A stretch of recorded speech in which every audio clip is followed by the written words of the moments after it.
graça e a paz. Em nosso curso básico de vida cristã, estamos no livro 11, Epístolas Paulinas 3, capítulo 7, 1 Timóteo, parte 1. Amados, no capítulo 2, 2 Tessalonicenses, foi tratado os seguintes assuntos. Tópico 1. Perseguição por causa da fé. Por que Deus permite que a igreja sofra perseguição? Tópico 2. O dia do Senhor. Quais os 3 eventos que precederão o dia do Senhor? E hoje, no tópico 1, a vida de Timóteo. Mas observe, o livro de Atos ele termina com Paulo preso em Roma por 2 anos, do ano 60 ao ano 62 AD, ou Ano Domini. Após a libertação, Paulo volta a visitar as igrejas que fundara por toda a Ásia Menor. Uma das igrejas que Paulo visitou nessa jornada foi a de Éfeso. Bem, observe, esta igreja era composta de muitas congregações pequenas, que precisava de líderes mais maduros. A igreja de Éfeso passava por problemas com falsos mestres, que adulteravam a fé, confundindo as pessoas através de falsas doutrinas. Então, para continuar a sua jornada missionária até Filipos e Tessalônica, Paulo deixou Timóteo em Éfeso, para estabelecer novos líderes e proteger a igreja das artimanhas dos falsos mestres. Paulo, ao chegar à Macedônia, sentiu que não poderia voltar a Éfeso tão cedo. Daí escreve a Timóteo uma carta de admoestação e encorajamento. Timóteo, amado, provavelmente nasceu em Listra. Seu pai era um grego pagão, sua mãe Eunice e sua avó Lloyd eram judias crentes. Desde seus primeiros passos, elas ensinaram a Timóteo as escrituras do Velho Testamento. E veja bem, Paulo elogia a fé dessas mulheres e descreve Eunice como uma crente. Presume-se que ela e seu filho foram salvos em Listra, na primeira jornada missionária de Paulo. Okay? Paulo voltou à cidade de Timóteo em sua segunda viagem missionária. Impressionado ali pelo conhecimento que Timóteo tinha da palavra e reconhecendo que ele era habilitado para o trabalho missionário, Paulo convida para o seu ministério. Os judeus crentes achavam difícil aceitar Timóteo por causa da sua origem grega. Pelo que Paulo tomou 2 atitudes para remediar a situação. Primeiro, como Timóteo não havia sido circuncidado quando bebê, Paulo fez cumprir esse ritual da lei. Segundo, Timóteo foi ordenado por Paulo ao presbitério em Derbe e Listra, por imposição de mãos. Mas observe, Timóteo acompanhou Paulo em sua segunda jornada missionária. Depois ele foi enviado a Tessalônica com Silas para confortar e fortalecer os crentes, enquanto Paulo permaneceu em Atenas. Ao voltar com bons relatórios e mensagens de amor dos tessalonicenses, Paulo ficou muito encorajado. Após passar 2 anos com Paulo em Éfeso, Timóteo foi enviado a Corinto para verificar o progresso da igreja. Então, entenda, parte das viagens de Timóteo com Paulo foi feita na Grécia e Judéia, onde a jornada deles foi interrompida por causa da primeira prisão de Paulo. Uma vez libertado, eles viajaram até Éfeso, onde Timóteo ficou como representante de Paulo. Quando Paulo foi preso pela segunda vez, ele tinha certeza de que não seria solto. Então pediu a Timóteo que viesse a Roma para uma visita final. Mas a Bíblia não relata se Timóteo chegou antes da execução de Paulo, mas o fato de Paulo chamá-lo mostra que ele tinha uma profunda estima por Timóteo, como amigo e companheiro de ministério. Observe, amados, Timóteo não era forte fisicamente, mas ele não deixava que suas enfermidades fossem obstáculo, impedindo de ser um gigante na fé. As palavras de Paulo, sem dúvida, contribuíram para a mudança na vida de Timóteo, que passou de ser um crente tímido para um evangelista corajoso. Em Hebreus, no capítulo 13, versículo 23, registra que mais tarde ele passou algum tempo na prisão por causa da sua fé. E a história nos fala que ele continuou a pregar a palavra de Deus ousadamente, até morrer como mártir.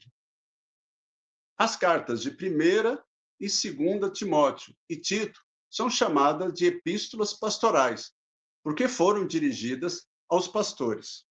A 1ª Timóteo é importante guia para a organização de uma igreja e provê uma informação pertinente sobre um bom relacionamento entre os líderes e os demais membros da igreja. Esta carta provavelmente foi escrita de Filipe, na Macedônia, cerca de 63 AD. O tema geral de 1ª Timóteo é instrução para um pastor de igreja sobre seu ministério. Observe, irmãos, 1ª Timóteo contém 2 tipos básicos de instrução. A, instrução sobre a igreja, que vai do capítulo 1 ao capítulo 3.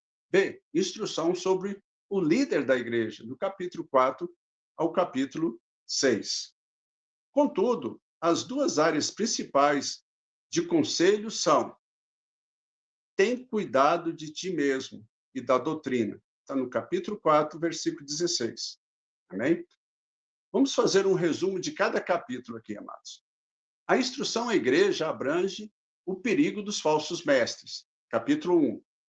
O lugar da oração e a posição das mulheres no culto. Capítulo 2. Instrução para a escolha de obreiros. Capítulo 3. A instrução a Timóteo exorta-o a viver como um exemplo. Capítulo 4. E como se relacionar com grupos diferentes na igreja, tais como viúvas e anciões. Capítulo 5. Escravos e ricos, no capítulo 6. Então, observe, Paulo instrui Timóteo a permanecer em Éfeso, fortalecendo os crentes na fé e combatendo as falsas doutrinas. Eles acreditavam que a salvação dependia da guarda da lei, ao invés da fé em Jesus Cristo.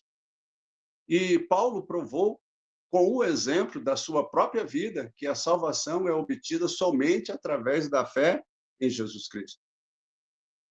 O propósito da lei não é salvar, mas mostrar a nossa necessidade de salvação, levando-nos assim a Cristo, o nosso Salvador. Então, observe, amados, essas fábulas estavam desviando os crentes de Éfeso das Escrituras, levando-os a viver conforme os ensinos humanos, como diz ali no capítulo 1, versículo 4. Ao contrário, Paulo diz que o trabalho de Deus deve ser feito com amor, partindo de um coração puro, com uma boa consciência e de uma fé sincera. Capítulo 1, verso 5, ok? Então, aqueles que desejavam aceitar a fé judaica deviam seguir todos os seus rituais e práticas, que incluíam a circuncisão e tradições rígidas em relação à comida e higiene. Observe, quando milhares começaram a aceitar a Cristo, problemas surgiram dentro da igreja, porque alguns crentes insistiram no fato de que estes novos convertidos deviam seguir todas as ordenâncias judaicas da lei. 1 Timóteo, capítulo 1, versículo 9. Ok? Então, observe, amados, são 603 regras que deveriam ser seguidas. Tá? Os justos são justificados somente através do sangue de Cristo.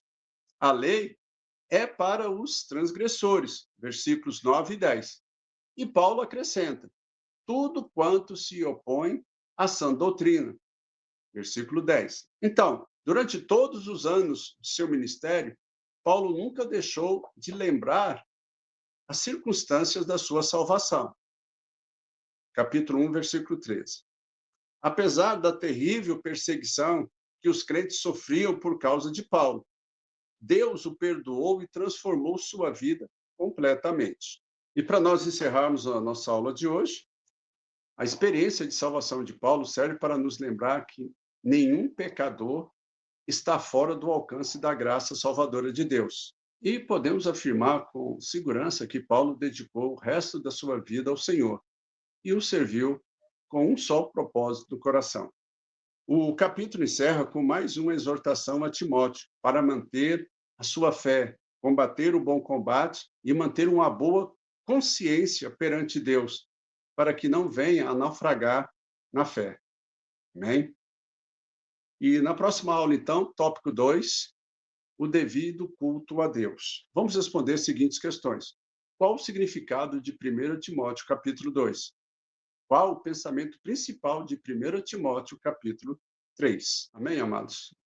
Observe a orientação que Paulo traz para Timóteo, né? Que ele mantenha sua fé, combata o bom combate, mantenha uma boa consciência perante Deus, para que nós não venhamos a naufragar na nossa fé.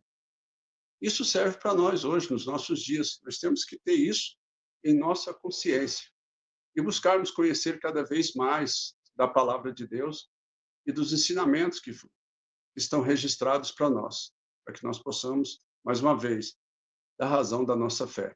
Se você gostou, deixa aí o seu like. Se você tiver alguma dúvida, vai ali nos comentários, deixa a sua pergunta, nós estaremos te respondendo. Que Deus abençoe a todos e até a próxima aula.